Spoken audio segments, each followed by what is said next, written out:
So இன்னைக்கான நல்ல market வந்து நெகட்டிவ்ல தான் வந்து இருக்கும். கிஃப்ட் நிஃப்டி வந்து 1% டவுன்ல வந்து இருக்கு. அப்படின்னா ஏசியன் மார்க்கெட்ஸ் வந்து வீக்கா வந்து இருக்கு. அண்ட் யூஎஸ் மார்க்கெட்ஸ்மே வீக்கா தான் வந்து இருக்கு. ஜப்பான், காஸ்பி எல்லாமே வீக்கா வந்து இருக்கு. 3% வரைக்கும் இறங்கி இருக்கு. யூஎஸ் மார்க்கெட்டுமே வீக்கா தான் வந்து இருக்கு. பின்னாடி இருக்க ரீசன் வந்து இங்க ட்ரம்ப் என்னதான் வந்து ஈரான் வந்து இந்த ஒரு போருக்கு வந்து பீஸ் டாக்ஸ்க்கு வந்து ஒத்து போயிட்டாங்கன்னு சொல்லி சொன்னாலுமே ஈரான் வந்து அதுக்கு எல்லாமே மறுப்பு தான் வந்து தெரிவிக்கிறாங்க. அவங்க சைட்ல இருந்து எந்த ஒரு கன்ஃபர்மேஷனுமே வரல. ஸோ அதனால டெம்பரவரியா வந்து இந்த ஒரு வார் வந்து ஸ்லோ டவுன் ஆயிருக்கே தவிர திரும்ப வந்து எப்போனாலும் இங்க வந்து பிக்கப் வந்து ஆயிடும். ஸோ அதனால மார்க்கெட்ல வந்து பயம் இருந்துகிட்டே இருக்கு. அதனால மார்க்கெட் வந்து ஓவராலா செல் ஆஃப் வந்து கண்டினியூ பண்ணிட்டு இருக்காங்க. நம்மளோட இந்தியன் மார்க்கெட்ஸ் அந்த ஒரு ட்ரெண்டை பொறுத்தல எஃப்ஐஸ் வந்து வித்துட்டு தான் வந்து இருக்காங்க. டிஐஸ் வந்து சப்போர்ட் பண்ணி வாங்கிட்டு இருக்காங்க. ஷாக் அப்சர்வரா. ஸோ இதுதான் இந்த இருக்கிற மார்க்கெட் சுச்சுவேஷனா வந்து இருக்கு. இன்னைக்கான நாளே மார்க்கெட் நெகட்டிவ்ல தான் வந்து இருக்கும். சரி ஓகே, மார்க்கெட் நெகட்டிவ்ல இருக்கு. கோல்டு அண்ட் சில்வர் என்ன கதை அப்படின்னு சொல்லி பார்க்கும்போது கோல்டு வந்து கொஞ்சம் ஏறி இருக்கு. ரீசெண்டா வந்து ஒரு ஃபால் வந்து ஏற்பட்டுருச்சு. அதுல இருந்து இப்போ ஒரு 3% வந்து ஏறி இருக்கு.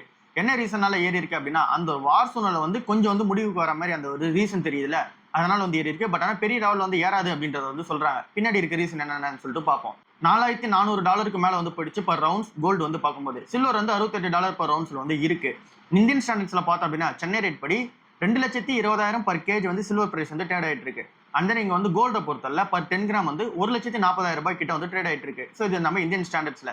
இங்க கோல்டு அண்ட் தென் சில்வர் வந்து பெருசா ஏறாதுன்னு சொல்றாங்க. மெயினா கோல்டு வந்து பெருசா ஏறாதுன்னு சொல்றாங்க. அதுக்கு சப்போர்ட் இருக்க ரீசன் என்னென்ன அப்படின்னு சொல்லி பார்க்கும்போது இன்ட்ரெஸ்ட் ரேட்ஸ் எல்லா அந்த சென்ட்ரல் பேங்க்ஸுமே ஹையஸ்டா வந்து வச்சிருக்காங்க.